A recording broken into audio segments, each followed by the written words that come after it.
Hello కానమూకు కథావచనం మోహనవచనం పరిజ్ఞాన హితబాండం నిత్య చదువరి శ్రోతలకు ఆహ్వానం. నమస్కారం. చదవదగునెవరు రాసిన తదుపరి చదివిన వెంటనే మరువక పలువురికి వినిపింపబూనినా అదియే పరిజ్ఞాన హితబాండమవు పో మహిళ మోహనవచనమై విరాజిల్లు.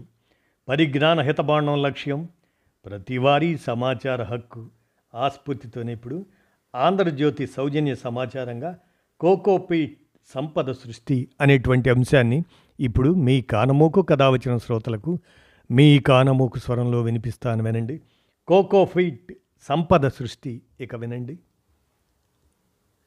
సమస్య నుంచే సంపద సృష్టి. Cocopeat idea super hit.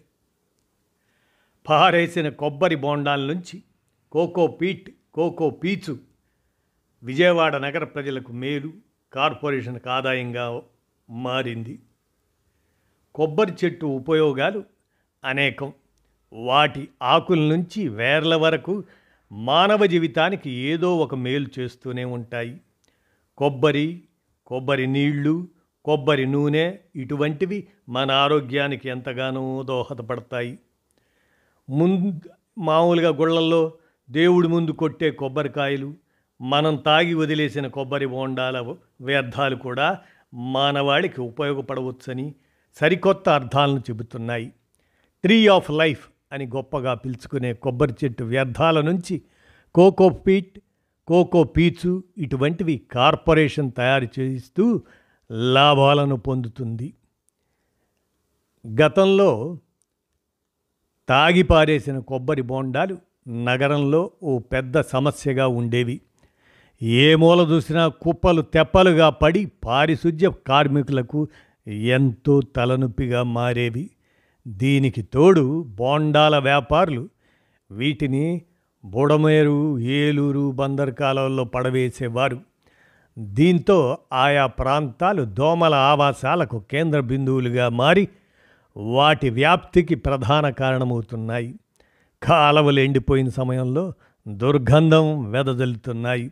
మురుగులో కలిసిపోవటంతో కాలువలు క్రమంగా పూడుకుపోయే పరిస్థితి ఏర్పడింది.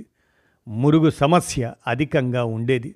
ప్రస్తుతం విజయవాడ నగరపాలక సంస్థ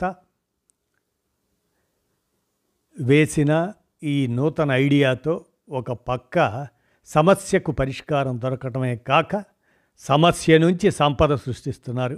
కోకోపీట్, కోకో పీచు ప్రాసెసింగ్ చేస్తూ గతంలో వ్యర్థాలుగా రోడ్ల పక్క, కాలవల్లో, డంపింగ్ యార్డ్ ప్రాంతాల్లో పడి ఉండే ఈ బోండాల నుంచి నేడు కోకోపీట్, కోకో పీచు తయారు చేస్తూ విజయవాడ మున్సిపల్ కార్పొరేషన్ లాభాలను గడించడమే కాక చేతి వృత్తిదారులకు ఉపాధిని కల్పిస్తుంది.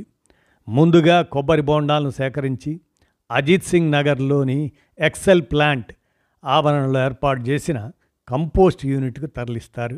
అక్కడ యంత్రాల ద్వారా కొబ్బరి బోండాల పీచును వేరు చేస్తారు. పీచు తీయగా మిగిలిన బోండాలను పొడి చేసి వచ్చిన పీట్ను విజయవాడ మున్సిపల్ కార్పొరేషన్ పరిధిలోని పార్కులకు తరలించి మొక్కలకు ఎరువుగాను వేర్ల పెరుగుదలకు ఉపయోగపడేలా వినియోగిస్తున్నారు. ఈ కిలో పీచు 5 రూపాయలు. యూనిట్లో తీసిన కిలో పీచును 5 రూపాయలకు అధికారులు అమ్ముతున్నారు. ఆటోలు, ఇతర వాహనాల సీట్లకు పరుపులు, సోఫాలు తదితర చేతి వృత్తిదారుల వారు పీచును కొనుగోలు చేస్తున్నారు. ఈ పీచు కావాలనుకునేవారు సత్యనారాయణపురంలోని సర్కిల్ 2 కార్యాలయంలో చలానా గట్టి కొబ్బరి పీచు కొనుగోలు చేయవచ్చు అనే ప్రకటన కూడా వెలువరించారు.